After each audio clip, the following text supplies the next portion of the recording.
ready to hit a stage, it's like, whew, you got to take that breath before. I mean, and you play sports, so we used to have this ritual. All of us used to like go pee before a game. We used to have like four of us. We always had to pee before a game. Like, what sport you play? no, excuse me, basketball, football, and I ran track. Football? Yes, there's a football. There's a swine in my trunk right now that has air. Huh. A swine that has air. Yeah. They got Pigskin. teams out there? Pigskin for all the non-athletes. Yeah, that's a pigskin. I knew what that was. Oh, okay. Okay, I knew. I was just flabbergasted that was out there. No, Yeah. I feel like if you stop getting nervous before that, like you should probably like quit. Like you should probably retire. It doesn't matter anymore. You know, like you want to make sure that your gift. I mean, nobody's gift is for them. It's for everybody else. Lonnie is about to say, I don't get nervous at all anymore. people- That's what you about to say, huh? When you walk in the Tease her studio, when on. you walk on stage, it's like clockwork to you now, huh? Most of the time. See? But I knew it. every once in a while, I may have, depending on When was what one? the show is. Yeah. Yeah, so that's what I'm saying. Give me that moment where you were nervous. When you was getting ready to work with an artist that maybe you looked up to, or maybe it was an Sometimes inspiration. going to the studio, I'm nervous too. Like, Still. even with all the hits I have, it's like I got to do it again and again and again. And then like I'm always in competition with myself. I always want to be better than what Not other everybody do. producers. Uh-uh. There's no. I'm not, I don't know who else I can compete with other than myself. Period. I just want to be better than what I did. Like whatever song people got that they love that I did, I gotta beat that. And so, a lot of times going to the studio, I'm probably more nervous before I write a song than I am getting on stage, because getting on stage, that's like second nature. Okay. You know what I mean? What's one of your favorite? What's your Unless it's favorite? like a live taping or something, then I'll be You be in your head. yeah. Are you If it's nervous when award nervous when shows people and hear your song for the first time, or when you like get ready to like play it, like good one. demo it? It's like okay, yeah. Yeah, Yeah, I mean, I know everything I do ain't dope. Like, Yeah. you gotta and then know everybody that. don't gotta like it, but Yeah. you know you like it. Yeah, I mean, and I'm not making music just for me though, or I shouldn't be in the business. So it's almost like, you know, you learn from hearing what people have to say about different records. They give you notes, but at the same time, you're not gonna make everybody happy. I'll never forget. Give it to me. That's what I want. That's what I want. Give me a I'll story. never forget. Dot. Like Neo told me one day, he was like, Lonnie, you're gonna drive yourself absolutely crazy trying to make everybody happy. He's like, that's impossible. You're gonna go insane. And when he said that to me, I just looked at him. I said, damn, you sound right. Right.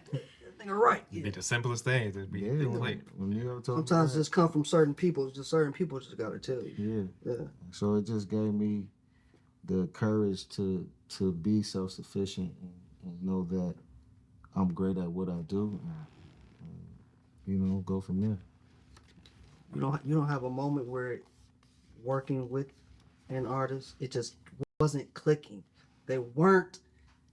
You just maybe it was you, maybe it was them, maybe it was something. You was like, hey, I'm not doing this. Maybe they was like, get the fuck out. Or you was like, get the fuck out. Whatever. You ever got kicked out of the studio? You got I kicked think out is of what the he studio, trying to get. I never been the kicked tea. out of the Trying to get studio. He trying to get I've some. had No, we want it.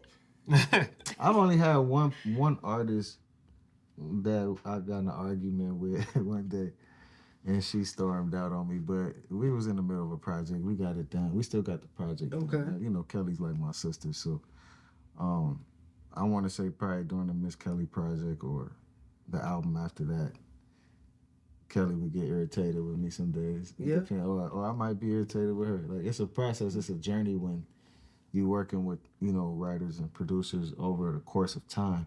You're going to have disagreements. But I remember her storming out on one time.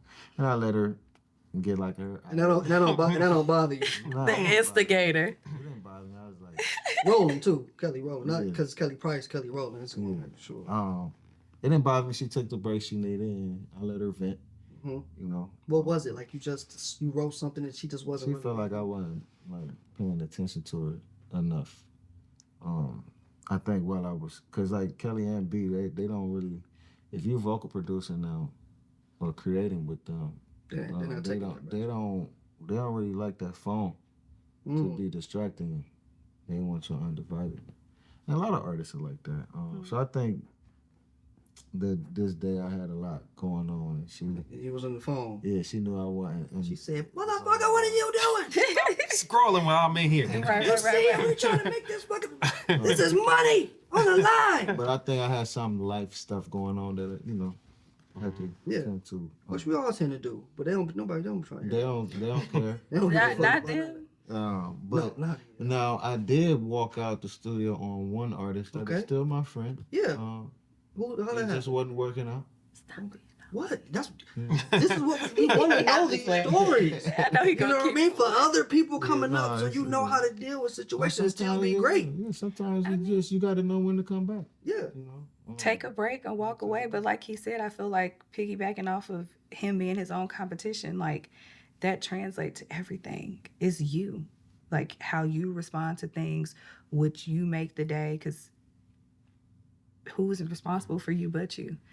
And also, like, both of y'all play basketball. You've been on teams where, like, you were getting into it with your teammates, but it's like we're getting into it because we're trying to make each other better. We're trying to Exactly. win. And at the end of the day, y'all in the studio, y'all trying to win. So it's like healthy, you know what I'm saying, to have a little. We want everybody to get to the level that we're trying to get. And there to. has to be a consistent growth, and there has to be consistent self evaluations going on, because you have to want to be better, because every interaction doesn't deserve a response, and then you have to know how to respond when it's necessary to respond. But y'all seen Creed, right? The first one. I never forget. I just watched it the other day, and it stuck with me where Michael B was just starting to train the box, and Rocky was like shadow box in the glass.